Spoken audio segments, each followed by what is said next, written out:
And all of a sudden, I see this mirror standing out in the middle of the stage, sort of where Bobby Heenan and Vince McMahon do commentary.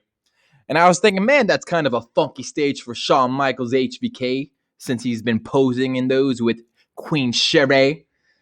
And then all of a sudden, I hear this awesome music. A guy coming out in a robe, sort of looking like Hulk Hogan-esque with his long blonde hair. And I'm like, who is this new character? Takes off his robe. He has the body of the Ultimate Warrior. He's standing there cocky as you know what. And you know when you're a kid in high school, you're cocky as you know what.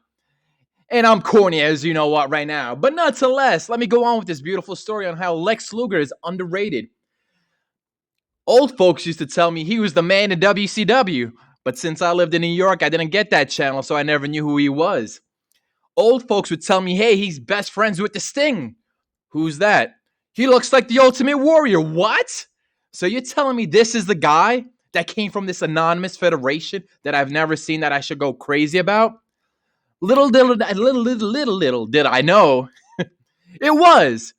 I don't know why the old folks now disagree. They hate him. Cornette hates him. He can't wrestle. He can't cut a promo. Lex Luger was the man. In the summer of 94, he had the Lex Express. Oh, wait, don't let me get too far into it right now. Lex Luger, he was a cocky heel.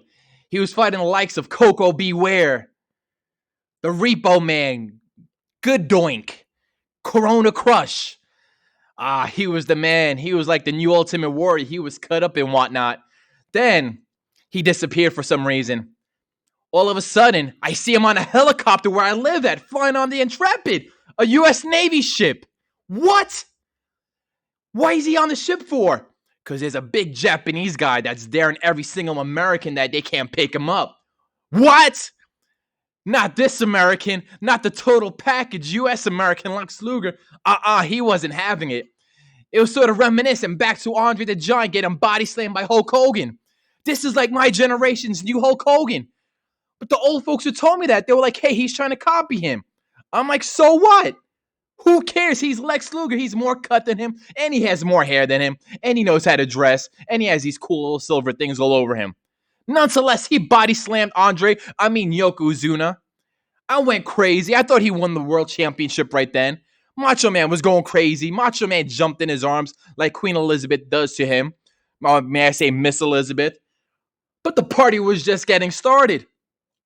He got into a motorcycle accident. Yes! You wonder why I say I'm going crazy already right now. It's because he got a steel plate into his forearm. What? Holy. So you're telling me he could run and just hit you with a flying elbow, a forearm, and knock you out? And the referee will never even notice that? That's a super heelish cool move that I'm going to do to my friends during lunch break.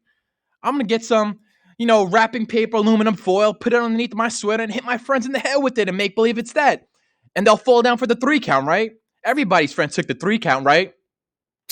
Yeah, right. Trying to pin your friend back in the day was the hardest thing in your life. But nonetheless, it's Lex Luger. Hulk Hogan's gone. He's going to beat Yokozuna. He's going to win the world title. He's at WrestleMania. He's fighting this guy. But wait, he's happy about throwing him out the ring and getting a, count of 10? I didn't care as a kid. He won. What? He beat Yokozuna at WrestleMania. He didn't even need the title. He's the man. Then he disappeared, came back, and was tag teaming with the British Bulldog, another underrated wrestler who should have had the world title. This was like the mega powers, but for me, my generation. Then he disappeared, showed up on the first episode of WCW Nitro.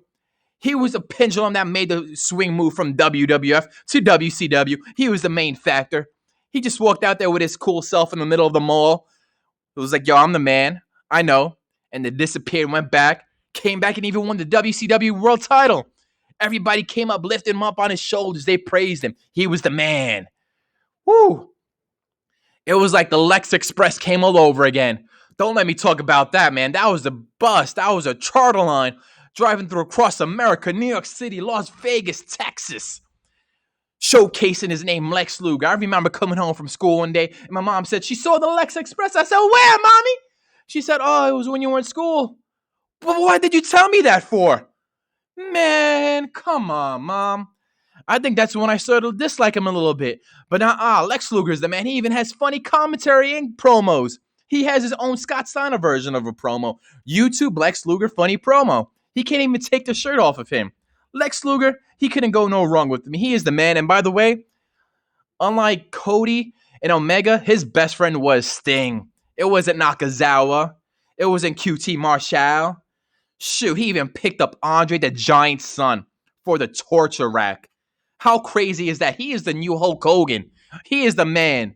He should have won that WWF title, but we had to take a WCW World Title Championship reign from him. So I'm cool with that. And that's why Lex Luger's underrated, and he should be in the Hall of Fame. And I'm out.